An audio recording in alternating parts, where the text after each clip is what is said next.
বিসমিল্লাহির রহমানির রহিম। আসসালামু আলাইকুম।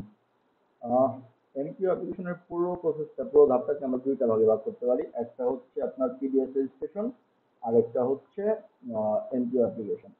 তো প্রথমে আমরা পিডিএফ রেজিস্ট্রেশনের জন্য শুরু করি। এর জন্য আমরা প্রথমে গুগলে এমএস লিখে সার্চ দিলে দেখবেন অনেকগুলো আসছে। এর মধ্যে থেকে আপনার যেটা ইচ্ছে আপনি সেটাই যেতে পারেন। আমরা এটাতে যাই। আচ্ছা, হ্যাঁ। এখানে আসলে দেখেন আমাদের প্রথমেই এই পেজটা চলে আসছে, এই যে আমরা রেজিস্ট্রেশন করবো এখান থেকে। কারো যদি সরাসরি এই পেজ না আসে, অন্য কোনো পেজ আসে, ধরেন আপনার যদি এই পেজটা আসে,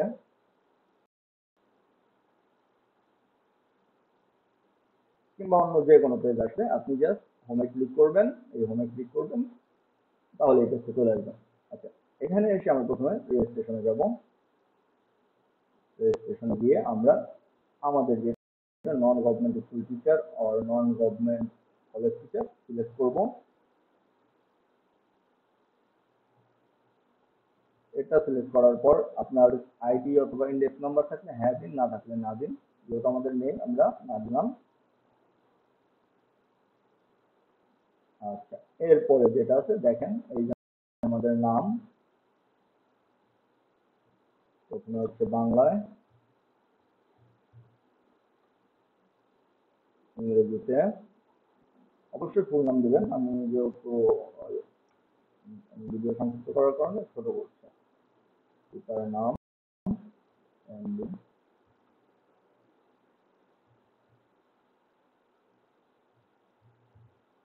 মাতার নাম, জন্ম তারিখ,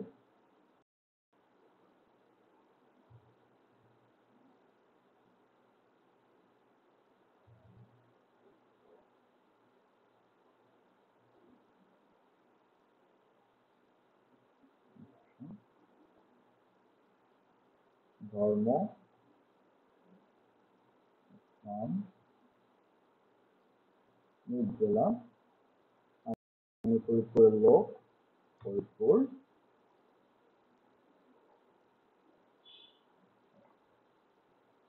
মহিলা,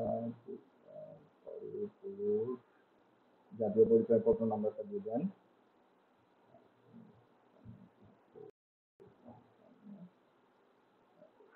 এবার এখানে আপনার মেইল অ্যাড্রেসটা দিবেন,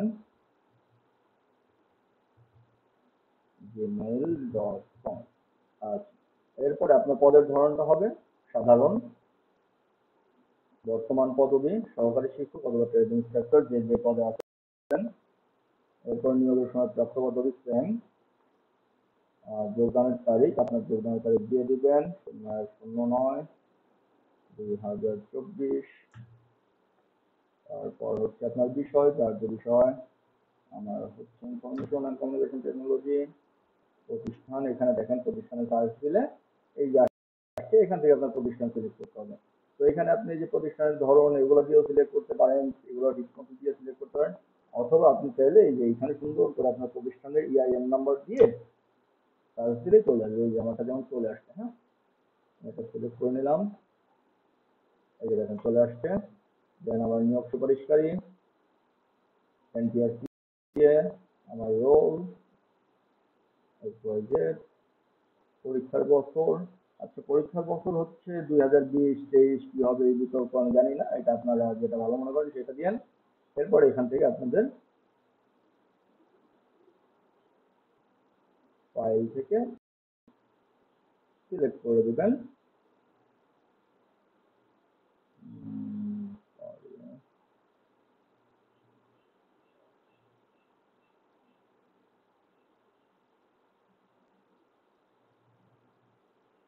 আচ্ছা,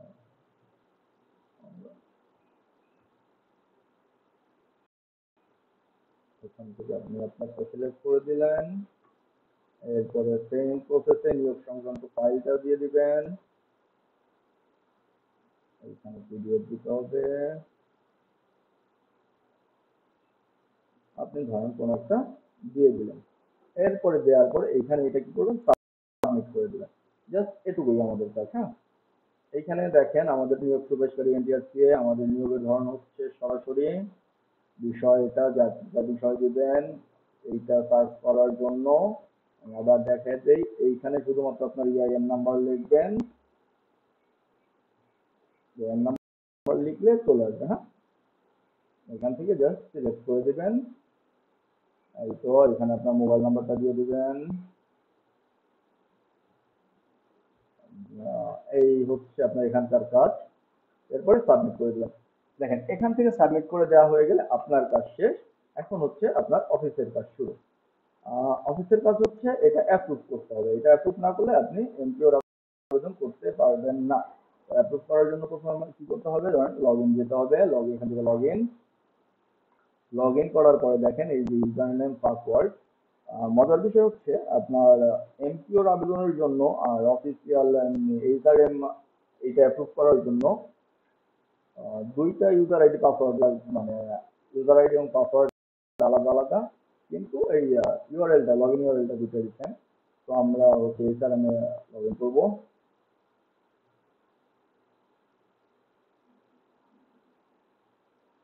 আচ্ছা,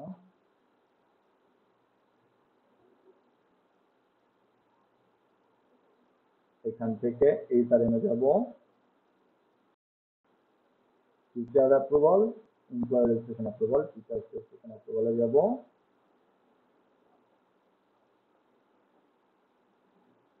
এই যে দেখেন এইখানে আমি হচ্ছে বলে একবার ভিডিও বানানোর সাবমিট করে দিয়েছিলাম, যেটা আমি নিজে রিজেক্ট করে দিয়েছি। এই যে এখানে দেখেন rejected approve, rejected approve, approve. এইখানে আপনারটা আপনি যদি আবেদন করে থাকেন আপনার লেখা আসবে সাবমিটেড। এখানে লেখা আসবে সাবমিটেড।